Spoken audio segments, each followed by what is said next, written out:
Hello, I'm Dr. Schickman, and I would like to thank Asia Conference Organizing Committee for the opportunity to present our work here today. I have no disclosures, but some of the other authors on my team have some disclosures that can be found in the American Academy Disclosure website, and the relevant one are listed on the slide as well. Acetabular bone loss encountered during complex primary and revision hypertrophlosty pose a major challenge to surgery. These defects represent a volumetric loss in body substance of the acetabular cavity, including the medial wall. And several treatment options were developed through the years, including allograft and cage constructs, as well as use of metal augments. In recent years, tantalum or metal titanium revision shells became the preferred modality due to their excellent survivorship based on progressive osseointegration with the surrounding bone. And traditionally, these fully porous revision shells were used with cemented polyethylene liner, which allows the surgeon to achieve optimal positioning and reducing the risk for impingement and dislocations. So this prospective multi-center study included patients who underwent complex primary or revision total hypertrophlosty in 4 high-volume centers in the United States and Canada. The study sought to report the early and midterm survival outcomes of a novel fully porous acetabular shell with a cemented XLPE liner. 48 patients were initially screened, 5 patients were lost to follow-up, and 3 did not complete a minimum follow-up of 1 year.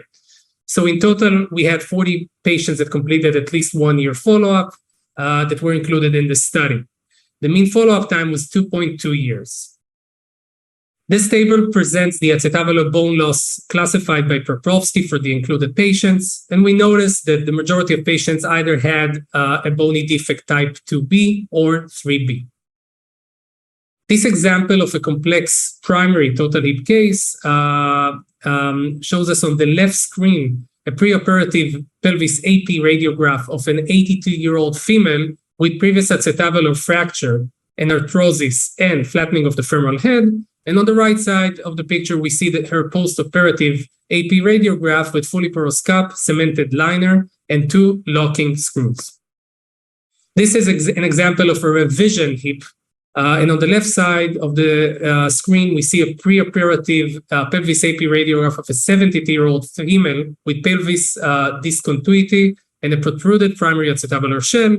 And on the right side, we see her post-operative radiograph, again, with a fully porous shell with a cemented liner, and this time with 3 locking screws. Okay, this table presents us surgery data for included patients. The indications for surgery is presented here, and the leading cause or indication for revision was, of course, acetabular aseptic loosening. The mean average surgery time was 160 minutes, which represents the complexity of these cases. We documented 2 intraoperative complications. One was a medial wall fracture that occurred during cup impaction, and the second was a calcar fracture that occurred during femoral stem broaching. The mean hospital length of stay was 5 days. We encountered 3 complications that led to 90 days emergency department readmissions, 2 for acute PJI and 1 DVT. We noticed an improvement from a preoperative Harris hip score of 53 points to a postoperative incredible 83 points. We noticed 3 re-revisions, 2 for those 2 acute PJI cases in which the XLP liner and femoral head were exchanged, and 1 case of acetabular shell aseptic loosening and proximal migration that required a revision and exchange to a new cup and use of bony augments and metal augments as well. We noticed a very high 95% bony osteointegration based on radiograph. And moving on, this Kaplan-Meier curves present us the survivorship analysis. The blue line of this Kaplan-Meier presents us the all-cause revision free survival rate of 95% at 6 months and 1 year, and 82% at 4 years. And the red line represents the aseptic acetabular shell survivorship, which accounts for liner dislocation and loosening, which was 100% at 6 months and 1 year, and 97.1% at 2 years. Moving on to discussion, the use of highly porous titanium-based acetabular shells in revision total hip surgery has been evaluated in relatively few studies. Delanois et al. In a cohort consisted of 35 revision cases with a minimum follow-up of 5 years, presented good results with highly porous titanium acetabular shells with implant survivorship of 91%.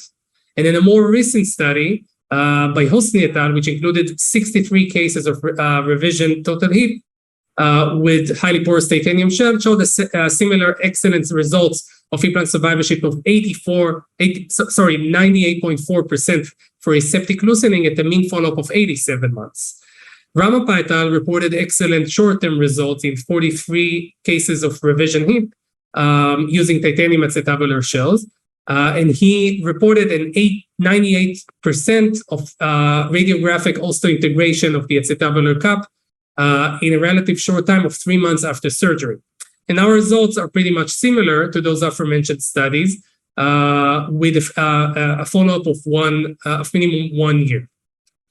In a similar study utilizing 3D printed fully porous acetabular shells in complex primary total hypertroplasty, Gang et al. Demonstrated a remarkable improvement from a preoperative Harris hip score of 45 points to a postoperative of almost 96 points. And in another study by Delanois reporting outcomes of 35 revision cases, he reported a mean postoperative Harris hip score of 76%. And similarly, our study falls right in between those studies with improvement and a mean postoperative score of 85 points.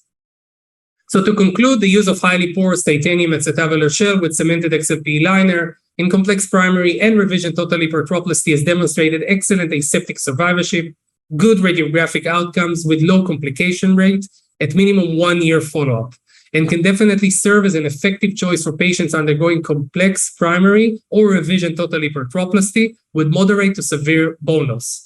The short-term results are promising, and we encourage further prospective studies monitoring the long-term follow-up for these implants.